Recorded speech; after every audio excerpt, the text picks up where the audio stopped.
मेरे प्यारे आका सल्लल्लाहु अलैहि वसल्लम की कनीजों, मुझे बताओ एक औरत कितनी भी बड़ी नमाजी बन जाए, एक औरत कितनी बड़ी रोजेदार बन जाए, एक औरत के हाथ में रातों दिन तस्बीह रहे, एक औरत रोजाना कुरान की तिलावत करे, अगर वो मर्दों से नहीं बचती तो वो औरत कामयाब औरत नहीं हो सकती, वो औरत बेहतरीन औरत नहीं हो सकती। मेरे प्यारे आका अलैहिस्सलाम की कनीजों, जरा अंदाजा तो लगाओ, ये सैयदा फातिमा की गैरत बोल रही है, ये सैयदा फातिमा की इस्फत बोल रही है, ये सैयदा का तकवा बोल रहा है, ये सैयदा की परहेजगारी बोल रही है, ये सैयदा की हुर्मत बोल रही है, ये सैयदा की आबरू बोल रही है, ये सैयदा के दिल के तार बोल रहे हैं कि एक औरत को कोई मर्द न देखे और औरत किसी मर्द का न देखे। सैयदा ने पहले अमल करके बताया, उसके बाद ही तो कह रही है कि मर्द का देखना तो दूर की बात, सैयदाए कायनात के सर के दुपट्टे को कभी चांद और सूरज ने भी नहीं देखा। ऐ खातूने जन्नत रज़ी अल्लाह ताला अन्हा की कनीजों, तो मेरे आका सल्लल्लाहु अलैहि वसल्लम फरमाते हैं अगर औरत अपनी हया की हिफाजत करे, पाक दामनी के साथ जिंदगी गुजारे, पर्दे की पाबंदी के साथ जिंदगी गुजारे, अल्लाह उसके लिए जन्नत के 8 दरवाजे खोल देगा। लेकिन अफसोस की बात यह है आजकल की बच्चियां फैशन के नाम पर आधी आस्तीन के कपड़े पहनती है। इससे पहले भी ये मसला बताया जा चुका है कि कोहनी के ऊपर का हिस्सा एक जवान लड़की अपनी माँ को बिला उज़्र शरई नहीं दिखा सकती। मुझे बताओ जब कोहनी के ऊपर का हिस्सा जब एक लड़की जवान होकर अपनी माँ के सामने बिला उज़्र शरई खोल नहीं सकती, तो जो बच्चियां आधी आधी आस्तीन के कपड़े कोहनी के ऊपर के कपड़े पहनकर कभी अल्लाह अकबर फिल्मों में जा रही हैं, कभी वलीमों में जा रही हैं, कभी शादियों में जा रही हैं, कभी मैयत में जा रही हैं, बताओ उनका अंजाम क्या होगा, उनका हाल क्या होगा। याद रखें आजकल के मर्द हो या औरत, अपनी अपनी तबीयत के मुताबिक लोग जिंदगी गुजारते हैं और लोग सोचते हैं हमें कौन क्या कर लेगा। हम कहते हैं कोई कुछ नहीं करेगा, लेकिन अल्लाह ने जो दुनिया में उतारा है, अल्लाह तुम सबको देख रहा है, अल्लाह तुम सब पे कड़ी निगरानी कर रहा है। इन्नल्लाह काना अलैकुम रकीबा, अल्लाह तुम सब पर निगरानी कर रहा है। हुवा माकुम ऐनमा कुंतुम, तुम जहां कहीं हो तुम्हारा अल्लाह तुम्हारे साथ है। आज कुदरत ने तुम्हें छूट दी है, आज अल्लाह ने हम सबको छूट दी है, जो चाहो कर लो।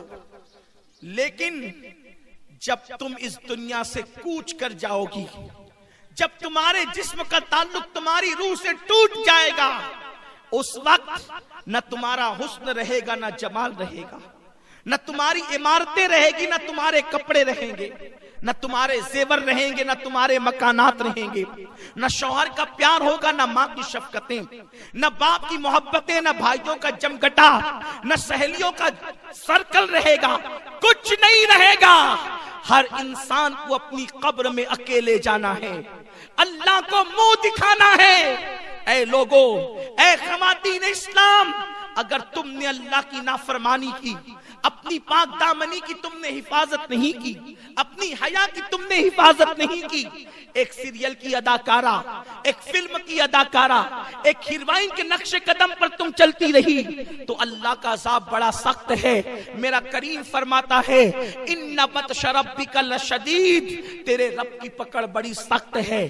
तुमने क्या समझ रखा है कि तुम जो कर रहे हो अल्लाह उससे नाराज नहीं होता, अल्लाह वो नहीं देखता। यकीनन अल्लाह सब कुछ देखता है। इसलिए मैं अपनी बहनों से कहता हूँ 2 दिन की दुनिया के अंदर ऐश मत करो, 2 दिन की दुनिया के अंदर अय्याशियों की तरफ न जाओ, 2 दिन की दुनिया के अंदर बेहयाइयों की तरफ न जाओ, 2 दिन की दुनिया के अंदर बदकारियों की तरफ न जाओ। ऐ खातूने जन्नत की कनीजों, कोई बाल की लालच दे फिर भी न फिसलना, कोई जेवर की लालच दे फिर भी न फिसलना, कोई अल्लाह अकबर बड़े से बड़ा लालच दे, कोई शादी की लालच दे फिर भी न फिसलना। उसकी वजह यह है कि दुनिया 2 दिन की है। मेरी बहन, अगर कोई जेवर देगा मरने के बाद जेवर भी यहीं रह जाएगा, कोई माल देगा मौत के बाद माल भी यहीं रह जाएगा, और अगर कोई शौहर बन जाएगा तो मरने के बाद शौहर भी तो यहीं रह जाएगा। लेकिन अल्लाह की बारगाह में तो तुम कफन में अपने आमाल लेकर के जाओगी।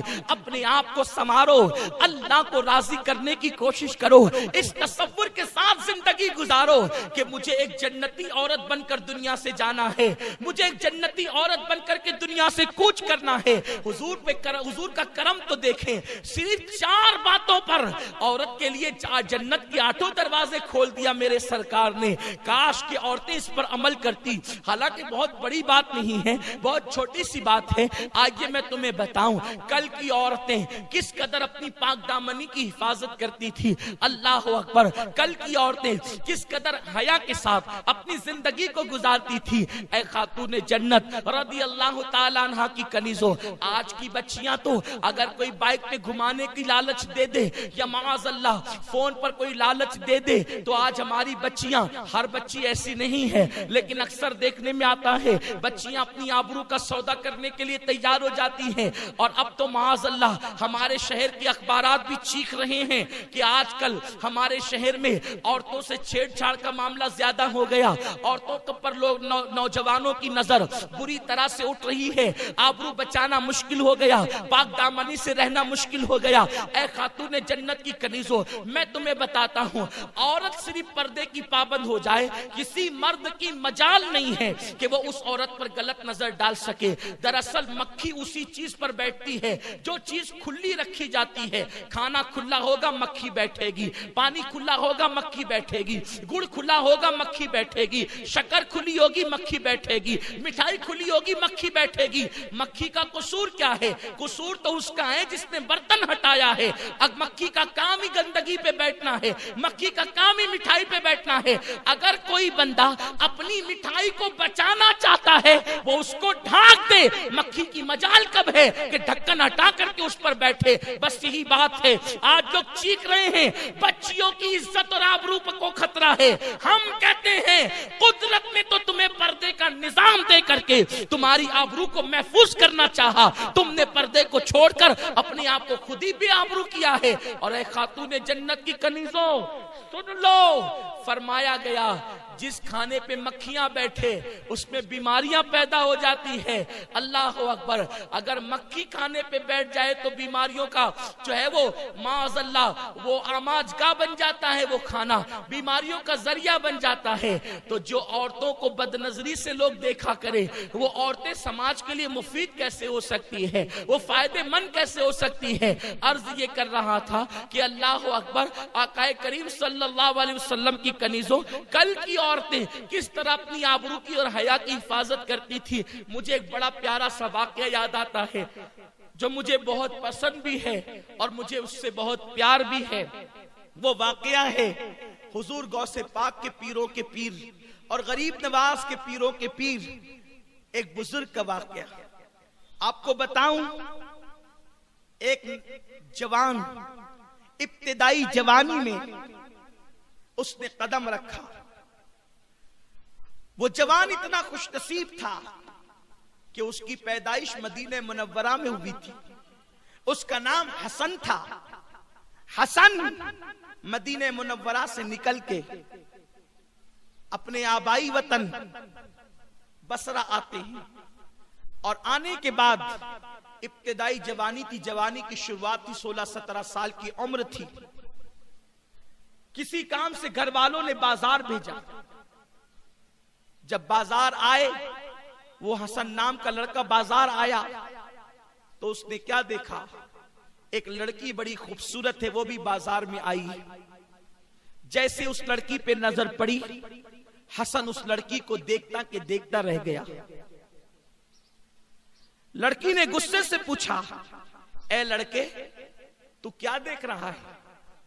हसन ने बड़ी दिलेरी से जवाब दिया, ए लड़की तू कितनी खूबसूरत है, मैं तेरा हुस्न देख रहा हूं। तेरी आंखें ऐसी झील सी और नरगिसी आंखें हैं, दिल चाहता है कि मैं तेरी आंखों के अंदर डूब जाऊं,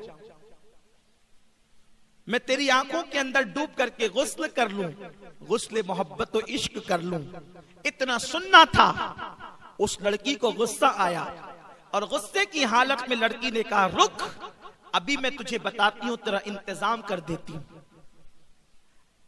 आजकल की कोई लड़की होती, मुमकिन है अपने हुस्न की तारीफ सुन करके इतरा जाती, गर्दन को झुरझुरी देती, बालों को हिलाती, लेकिन वो आजकल की बेटियों की तरह सीरियल देख करके नहीं पली थी। वो आजकल की लड़कियों की तरह फिल्में देखकर नहीं पली थी। वो आजकल की बेटियों की तरह माँ की शय पर नाजायज काम करने वाली लड़की न थी। वो लड़की सैयदा फातिमातुज़ ज़हरा के किरदार के साए में परवरिश पाई थी। उस लड़की को गुस्सा आया और उसने कहा, रुक, अभी मैं तेरा इंतजाम करती हूँ। हसन नाम का वो खूबसूरत जवान अपनी जगह पे खड़ा रहा।